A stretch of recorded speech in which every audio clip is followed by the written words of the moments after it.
بسم اللہ الرحمن الرحیم۔ السلام علیکم۔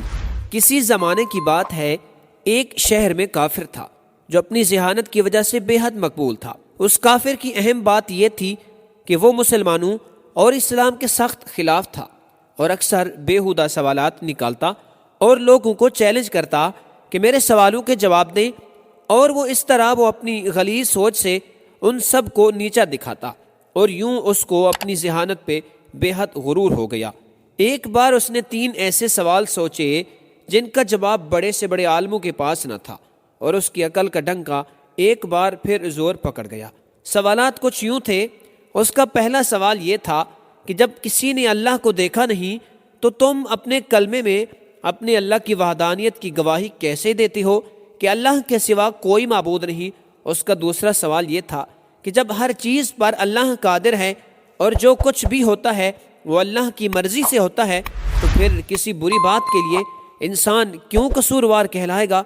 اس کا تیسرا سوال یہ تھا کہ جب شیطان آگ سے بنا ہے اور اللہ کہتا ہے کہ اسے قیامت کے دن جہنم کی آگ میں جلایا جائے گا، تو اس سے اس کا کیا بگڑے گا؟ بھلا آگ کا آگ پر کیا اثر ہوگا؟ یوں اس نے اپنے سوالات پیش کیے، لیکن کوئی بھی اس کے سوالوں کا جواب نہ دے سکا۔ کچھ دن گزر گئے۔ ایک دن وہ کافر کسی کام سے باہر نکلا۔ ابھی وہ کچھ دور ہی گیا تھا کہ اس کا گزر ایک درویش کے پاس سے ہوا، جو کہ زمین پر بیٹھے مٹی کے 2-3 بڑے بڑے گولے بنا رہے تھے۔ جیسے ہی وہ کافر ان کے پاس سے گزرا، انہوں نے اسے آواز دی اور اپنے پاس آنے کو کہا۔ وہ سادھو ان درویش کے پاس چلا گیا۔ انہوں نے کہا، سنا ہے تمہارے چند سوالات ہیں جن کا آج تک کوئی جواب نہیں دے سکا، وہ مجھے بھی اپنے سوالات بتاؤ، شاید میرے پاس ان کا کوئی جواب موجود ہو۔ یہ سن کر وہ کافر بڑے تکبر سے مسکرایا اور کہنے لگا، جناب میرے سوالوں کے تو بڑے بڑے علماء جواب نہ دے پائے تو ایک درویش کے پاس کیا علم ہوگا؟ یہ سن کر وہ بزرگ مسکرائے اور کہنے لگے، اپنے سوالات بیان کرو۔ اب ایک ایک کر کے سادھو نے اپنے سوالات دہرائے۔ وہ کہنے لگا، میرا پہلا سوال یہ ہے کہ جب کسی نے اللہ کو دیکھا نہیں تو تم اپنے کلمے میں اللہ کی وحدانیت کی گواہی کیسے دیتے ہو کہ اللہ کے سوا کوئی معبود نہیں؟ میرا دوسرا سوال یہ ہے کہ جب ہر چیز پر اللہ قادر ہے اور دنیا میں جو کچھ ہوتا ہے اللہ کی مرضی سے ہوتا ہے، تو پھر کسی بری بات کے لیے انسان قصوروار کیوں کہلائے گا؟ میرا تیسرا سوال یہ ہے کہ جب شیطان آگ سے بنا ہے، اللہ کہتا ہے کہ اسے قیامت کے دن جہنم کی آگ میں جلائے گا، اس آگ سے اس کا کیا بگڑے گا؟ بھلا آگ پر آگ کا کیا اثر ہوگا؟ محترم، میرے یہ 3 سوالات ہیں جن کا کسی کے پاس کوئی جواب نہیں۔ وہ درویش بزرگ اسے دیکھتے رہے اور کچھ دیر سوچتے رہے۔ وہ سادھو من ہی من میں خوش ہو رہا تھا، جس کا اندازہ اس کی مسکراہٹ سے ہوتا تھا۔ ایک دم اس درویش نے اپنے ہاتھ میں موجود مٹی کا گولا اس کافر کے سر پر دے مارا اور اس کے سر سے خون بہنے لگا۔ وہ اٹھ کر کھڑا ہوا اور کہنے لگا، یہ کیا ظلم کیا تم نے؟ مجھے تم نے کیوں مارا؟ میں اس کی شکایت قاضی سے کروں گا اور آپ کو عدالت میں پیش ہونا پڑے گا۔ یہ کہہ کر وہ کافر سیدھا قاضی صاحب کے پاس پہنچا اور اپنا مدعا بیان کیا۔ اس کے سر سے ابھی بھی خون بہہ رہا تھا اور تکلیف سے اس کا برا حال تھا۔ چنانچہ درویش بزرگ کو قاضی صاحب کے سامنے پیش کیا گیا۔ اب قاضی صاحب نے پوچھا، حضرت آپ نے کس بنا پر اس آدمی کو مارا ہے؟ بزرگ نے کہا، میں نے تو سادھو کے ان سوالوں کا جواب دیا ہے جو اس نے مجھ سے پوچھے تھے، اب یہ بلا وجہ مجھ پر الزام لگا رہا ہے۔ عدالت میں موجود ہر شخص حیران تھا۔ بہرحال سبھی اس کافر کے ان سوالوں سے واقف تھے۔ قاضی صاحب کہنے لگے، کہاں ہیں اس کے سوالوں کے جواب؟ ہمیں تو کچھ پتہ نہیں چلتا اس پر۔ وہ بزرگ فرمانے لگے، جناب اس نے پہلا سوال کیا کہ جب اللہ دکھائی نہیں دیتا تو کیسے ہم اس کی موجودگی کی گواہی دیتے ہیں؟ تو اس کا جواب مجھ پر لگائے ہوئے الزام میں ہے۔ اس نے کہا کہ مجھے سر پر چوٹ لگنے سے درد ہو رہا ہے، لیکن کیا اس بات کا اس کے پاس کوئی گواہ موجود ہے؟ وہ کافر بولا، اس بات کا گواہ کیسے ہو؟ درد تو مجھے ہو رہا ہے۔ درویش نے کہا، یہ ہم کیسے مان لیں تمہیں درد ہو رہا ہے؟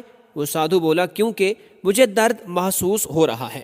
اس پر بزرگ نے فرمایا، ٹھیک اسی طرح جس طرح تمہارا درد دکھائی نہیں دے رہا تم محسوس کر رہے ہو، ہمیں بھی خدا دکھائی نہیں دیتا، پر ہم اسے ہر وقت اپنے ساتھ محسوس کرتے ہیں، کیونکہ دنیا میں اس کی قدرت کے نظارے جگہ جگہ موجود ہیں۔ وہ کافر حیران ہو کر کہنے لگا، چلو مان لیا کہ پہلا جواب مل گیا، اب میرا دوسرا سوال۔ وہ بزرگ بولے، تم کہتے ہو جو کرتا ہے اللہ کرتا ہے، اس میں بندے کا کیا قصور؟ اس کے دوسرے سوال کا جواب بھی اس کے الزام میں ہی موجود ہے جو اس نے مجھ پر لگایا۔ جب سب اللہ نے کیا تو اس میں میرا کیا قصور ہے؟ اس نے مجھ پر الزام کیوں لگایا؟ اب اس کے دوسرے سوال کا جواب بھی اس کے سامنے تھا۔ پھر کہنے لگا اچھا مان لیا کہ مجھے میرے دوسرے سوال کا جواب بھی مل گیا، لیکن کیا آپ کے پاس میرے تیسرے سوال کا جواب موجود ہے؟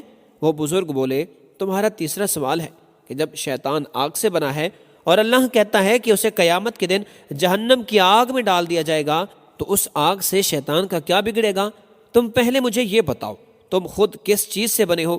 وہ سادھو بولا میں مٹی سے بنا ہوں۔ اس پر بزرگ نے پوچھا اچھا وہ گولا جو میں نے تمہارے سر پر مارا تھا وہ کس چیز کا تھا؟ سادھو بولا وہ بھی مٹی کا تھا۔ اس پر درویش نے کہا بالکل ٹھیک، جیسے تم مٹی کے بنے ہو اور وہ گولا بھی مٹی کا تھا جس سے تمہارا سر پھٹ گیا۔ اگر تم یہ کہتے کہ شیطان آگ سے بنا ہے اور اس پر جہنم کی آگ کا کیا اثر ہوگا، تو اس طرح تمہیں بھی مٹی کے گولے سے کچھ نہیں ہونا چاہیے تھا، لیکن تمہارا سر زخمی ہو گیا۔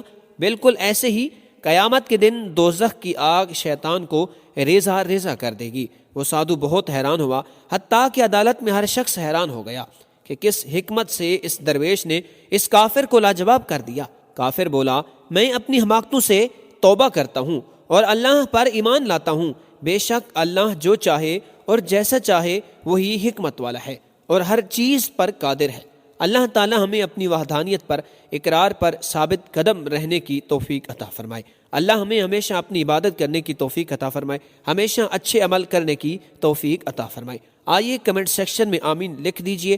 ناظرین اگر آج کا پیغام اچھا لگا ہو تو ویڈیو کو لائک کر دیں، دوستوں کے ساتھ شیئر بھی کر دیں اور ہمارے چینل کو سبسکرائب کر کے بیل آئیکن کو آن بھی کر دیں۔ السلام علیکم ورحمۃ اللہ وبرکاتہ۔